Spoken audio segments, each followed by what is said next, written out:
Sekarang kita sudah sampai di tempat istirahat, tempat makan, ngopi-ngopi, juga tempat parkir mobil. Dan kita sementara ini beristirahat untuk menikmati perbekalan yang kita bawa. Dan saya juga sudah memesan segelas kopi untuk dinikmati sebelum kita melanjutkan perjalanan. Ini pasukan kami. Halo. Ini pertama apa? Hai.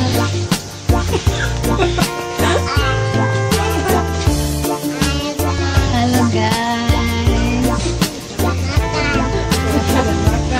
Ya, sambil menunggu kopi yang sementara dibuat, mari kita belajar satu bagian firman Tuhan untuk kita renungkan bersama.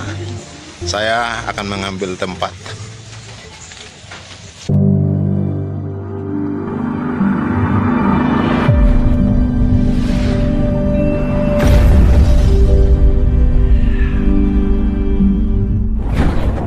Mari kita renungkan salah satu bagian firman Tuhan dalam Yohanes 8 ayat 31 dan 32. Maka katanya kepada orang-orang Yahudi yang percaya kepadanya, "Jikalau kamu tetap dalam firman-Ku, kamu benar-benar adalah murid-Ku dan kamu akan mengetahui kebenaran, dan kebenaran itu akan memerdekakan kamu." Saudara-saudara kekasih Tuhan, berdasarkan bagian firman Tuhan, mari kita belajar bagaimana menjadi murid Kristus yang sejati. Kalau saya berkata naik, berarti saya menyeratkan ada kata turun. Saya bilang baik, berarti saya juga menyeratkan ada kata buruk. Kalau saya bilang panjang, saya juga menyeratkan ada kata pendek. Begitu pula ketika saya bilang hidup, saya menyeratkan juga ada mati. Dan ketika Yesus berbicara soal murid sejati, maka itu juga menyeratkan bahwa ada murid yang tidak sejati, murid palsu, saudara-saudara. Sekarang pertanyaannya, berdasarkan apa yang saya sampaikan, kita ada di posisi yang mana? Murid sejati atau murid tidak sejati? Mari belajar bersama.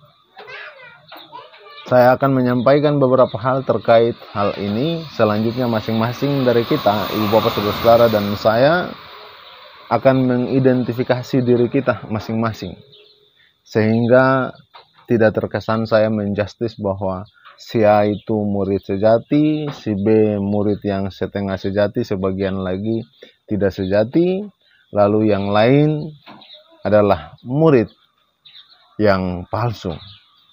Kita sendiri yang menentukan posisi kita. Saudara-saudara kekasih Tuhan dimanapun kalian berada, saya mulai dengan mengajak saudara memikirkan dengan sukacita tentang orang-orang yang menjadi murid-murid sejati Yesus Kristus. Murid sejati itu, ibu bapak saudara-saudara, tidak terjadi secara impulsif, tidak terjadi secara tiba-tiba berdasarkan dorongan hati. Tidak, saudara. Melainkan orang yang menjadi murid setelah melakukan pemikiran yang dalam dan membuat pertimbangan-pertimbangan yang tepat. Murid sejati itu adalah orang yang mau mengizinkan firman Allah menyelidiki hatinya. Murid sejati itu adalah orang yang merasakan dosa pribadinya dan kebutuhan untuk terbebas dari dosa itu. Murid sejati itu percaya bahwa Yesus Kristus adalah satu-satunya pribadi yang dapat membebaskan dia dari dosa. Murid sejati itu adalah orang yang mau menyerahkan dirinya tanpa ragu dan keberatan kepada Yesus Kristus. Saudara, murid sejati tidak memandang kekristenan sebagai komitmen paruh waktu, sebagai komitmen yang hanya ada di waktu-waktu tertentu, melainkan orang ini menjadi Kristen dalam sepanjang waktu dan seluruh aspek hidupnya. Murid sejati adalah orang yang sudah mencapai titik di mana ia tidak kembali lagi kepada dosa, saudara-saudara. Sekarang bagaimana dengan jenis murid yang lain? Seperti yang saya sampaikan di atas, jika ada murid sejati, berarti ada juga murid yang tidak sejati. Tipe-tipenya juga ada beberapa. Yang pertama, mari pikirkan bersama saya orang-orang yang menjadi murid setengah-setengah. Artinya, orang-orang ini memberikan sebagian dari diri mereka dikuasai oleh Kristus, tapi kemudian di bagian yang lain, yang sebagian lagi, itu tidak mau dikuasai oleh Kristus, saudara. Tetapi mereka membiarkan seluruh bagian lainnya di luar kendali, ada dalam kendali diri orang-orang itu sendiri. Orang-orang seperti ini akan membiarkan Tuhan mengusik mereka dalam hal-hal tertentu. Sebaliknya mereka tidak mengizinkan Tuhan mengusik hal-hal lainnya. Contoh, saudara-saudara, si Anto mengaku Kristen, tentu merasa malu ketika ada orang yang mengatai dia. Katanya Kristen, tapi ke gereja saja malasnya minta ampun. Saya percaya, Ibu Bapak, siapapun dia, ketika dikatai seperti itu pasti merasa terusik. Hanya orang-orang yang sudah mati rasa, orang-orang yang punya hati sudah tidak lagi berfungsi, tidak akan merasa terusik. Maka untuk menjaga pengakuan itu dan menjaga citranya sebagai orang Kristen, si Anto mulai rajin ke gereja. Bahkan semua jenis ibadah dihadirinya. Mengisi puji-pujian, terlibat dalam grup-grup vokal, dan lain-lain sebagainya. Tetapi di sisi yang lain dia tidak mau melepaskan kebiasaan-kebiasaan buruknya. Contoh seperti mabuk-mabukan, judi, suka memfitnah, pendendam, suka menipu, dan lain-lain. Itu menjadi semacam kesenangan yang tak boleh diusik. Bukankah ada begitu banyak orang yang punya tipe seperti ini? Inilah tipe murid setengah-setengah, saudara. Maka sebagai pendeta tentu saya terus mengingatkan dan menasihati mereka lewat pemberitaan firman maupun dalam pastoralia. Tetapi saya juga harus berkata jujur kepada saudara-saudara, ketika mereka tetap begitu, maka saya tidak tahu di mana dan bagaimana harus memposisikan mereka. Saya tidak tahu apa yang harus saya lakukan dengan mereka. Jadi saya hanya mendoakan mereka dan menyerahkan mereka kepada Allah. Karena apa? Karena hanya Allah saja yang tahu di mana dan bagaimana posisi setiap orang, di dalam atau di luar kerajaan Allah. Sedangkan saya tentu tidak tahu. Ada juga tipe murid jangka pendek, saudara-saudara. Orang tipe ini adalah mereka yang datang ke gereja hanya pada Minggu Paskah, pada hari Natal, perjamuan kudus, dan saat-saat istimewa lainnya. Mereka bisa sangat rohani hanya pada waktu-waktu tertentu. Dan ironisnya, saudara, mereka tidak belajar apa-apa dari waktu-waktu tertentu itu, dari musim-musim tertentu itu, untuk menemukan dan merefleksikan bagaimana menjadi murid Kristus. Mereka selalu membiarkan jalan terbuka untuk kembali kepada dosa. Mereka tidak mau membakar jembatan, menghancurkannya di belakang mereka, supaya jangan lagi kembali ke sana. Mereka tidak pernah mencapai titik yang tidak mungkin kembali. Karena sesungguhnya, seseorang dikatakan seorang Kristen sungguhan, murid sejati, hanya ketika ia sudah mencapai titik di mana ia tidak akan kembali lagi kepada dosa. Tipe murid yang terakhir, saudara, itu murid bunglon.